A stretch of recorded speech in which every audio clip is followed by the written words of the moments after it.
Continuing on in Genesis, this will be chapter 16, and this one has a whole lot of stuff in it. It's not a very long chapter, but probably going to have some long discussions. So, anyways, chapter 16. Sarai gives Hagar to Abraham as his wife. Hagar flees from Sarai. An angel commands Hagar to return and submit herself to Sarai. Hagar bears Ishmael. I think there's a lot of misunderstandings about this story in the modern day. Some in the church and a lot outside the church. So let us read this. Verse 1. Now Sarai, Abram's wife, bare him no children, and she had an handmaid, an Egyptian, whose name was Hagar. And Sarai said unto Abram, Behold now, the Lord hath restrained me from bearing. I pray thee, go in unto my maid. It may be that I may obtain children by her. And Abram hearkened to the voice of Sarai. And Sarai, Abram's wife, took Hagar her maid, the Egyptian, after Abram had dwelt 10 years in the land of Canaan, and gave her to her husband Abram to be his wife. Okay, first thing to note is that, yes, Hagar and Abram were married. Abram did not have an affair. He did not, as some people have claimed, force himself on his servant. That wasn't what was going on. He married Hagar. And the idea, the tradition here is that because she was a handmaid of Sarai, in other words, she was a slave, that's what a handmaid means in Genesis. She was a slave, most likely given to Sarai after the whole episode in Egypt where they called her Abram's sister and everything. But because of that, because she belonged to Sarai, she was a slave of Sarai. Therefore, any children born to Hagar would also be, or would belong to Sarai as the mistress. And because of that, Sarai could, in a sense, adopt the child as hers, and the child would become her heir. Would be known as her child. That is the situation. But there was a marriage. Hagar was Abraham's concubine, which means a wife of the servant or slave class. That's the first thing. Let's understand that first. This is what the situation is. So continuing on, verse 4. And he went in unto Hagar, and she conceived. And when she saw that she had conceived, her mistress was despised in her eyes. Okay, now, and Sarai said unto Abram, My wrong be upon thee. I have given my maid into thy bosom, and when she saw that she had conceived, I was despised in her eyes. The Lord judge between me and thee. But Abram said unto Sarai, Behold, thy maid is in thy hand. Do to her as it pleaseth thee. And when Sarai dealt hardly with her, she fled from her face. Now, we got this. Now, first of all, of course, Abram at this time is in his 80s. And he bears a son with Hagar. And when Hagar knows that she is pregnant, she thinks that the pregnancy will allow her to usurp the position of Sarai in the family. Sarai is the first wife. She is the head of the household. Abraham is the patriarch. Sarai is the first wife over all the family, Hagar thinks that because she is pregnant, she is now over Sarai, that Sarai is now less than she is. That's what it means when it says that her mistress was despised in her eyes. She thought that the pregnancy would elevate her to a higher position and usurp Sarai's position. Sarai worried that this would happen, and that's why it says, my wrong be upon thee. She's talking to Abram here, and she's saying, look, I did this hoping to get a child that I could call my own. But now she is taking my place. She's trying to take over. And you're letting her. You're not doing anything. And that's her complaint. Her complaint is that in her eyes, it appears that Hagar is taking over, that Hagar is usurping her. And that is why Abram replies as he does. He is reassuring Sarai that she is still the first wife, that she is still the head of that family with him.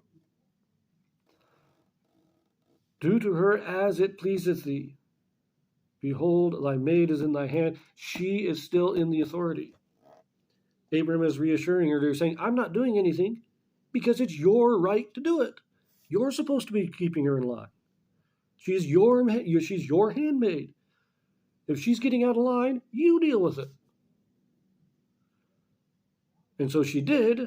And when Hagar realized that Abram was not supporting her, that Abram still held Sarai as the first wife, and that Sarai still had authority over her, Hagar ran away. She didn't want to stay where she couldn't usurp the authority that she wanted. So, continuing on, verse 7. And the angel of the Lord found her by a fountain of water in the wilderness, by the fountain in the way of Shur.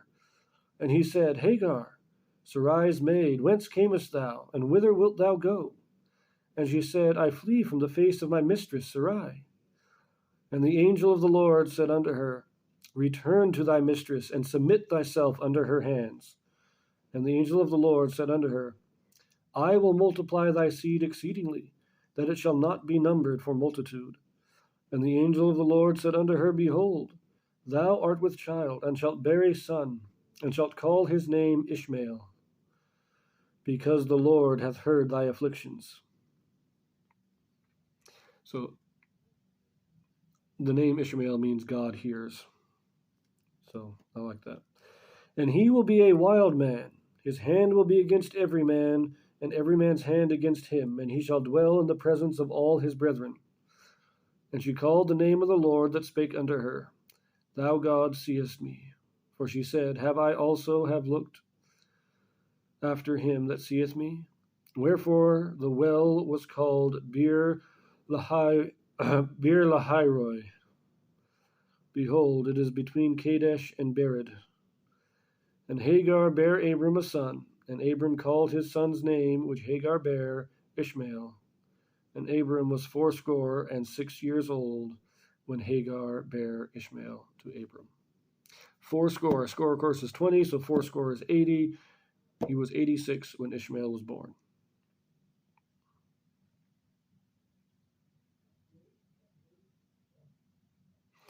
So just a couple of footnotes here. Let's see, he will be a wild man. This is, again, as it was with Enoch, it's a reference to living in the wilderness rather than in the cities. A lover of freedom, as it says here, metaphorical here, for freedom-loving, probably a nomad. So that's kind of the life he was going to live, which is the life basically that Abraham has been living most of the time, although Abraham does tend to settle in one place for a number of years before moving on. Ishmael most likely traveled throughout the land, frequently moving from place to place, at least more often than Abram did. I also like the name of the well here. Well is called Beer Lahai, messing it up again. Beer Lahairoi. Its meaning is the well of him who liveth and seeth me. I like that name. But let us look at the actual story now. So Hagar, not wanting to be under the authority of Sarai, feeling a little bit mistreated because she still thinks that because it is her son, she should get a little more credit than she's getting, in a sense. So she runs away. And while she's sitting next to this fountain, which would later be called the well, the angel comes and says, What are you doing? And Hagar says, I'm running away. I didn't like the way I was being treated. But the angel says, No, you got to go back. You got to, and he says, submit yourself to your mistress. Submit yourself to Sarai, meaning You need to fulfill your obligations. She was a slave. She was a maidservant to Sarai. She had obligations. And if she submitted to them in righteousness, she would be blessed. And he said, look, you go back. You submit yourself to your mistress, and the Lord will multiply your son so that you will give birth to many nations. The promise to Abraham, I really do like this. The promise to Abraham that thy seed would be as numbered as the stars or as the sands of the seashore. This is basically repeated as a promise to Hagar. I will multiply thy seed exceedingly, that it shall not be numbered for multitude. Hagar is receiving the same promise as Abraham if she submits to the right authority of her mistress Sarai.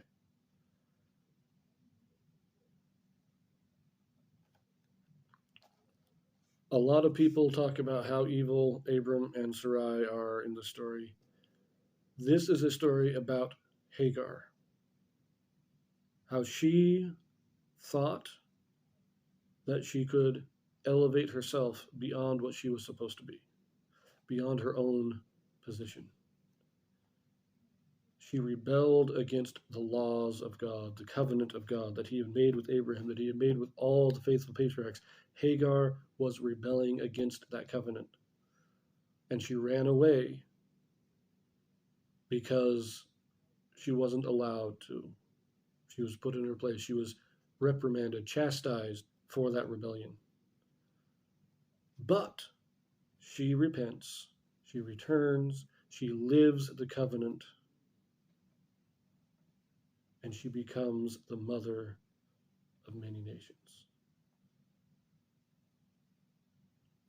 It is a beautiful story when it is rightly understood.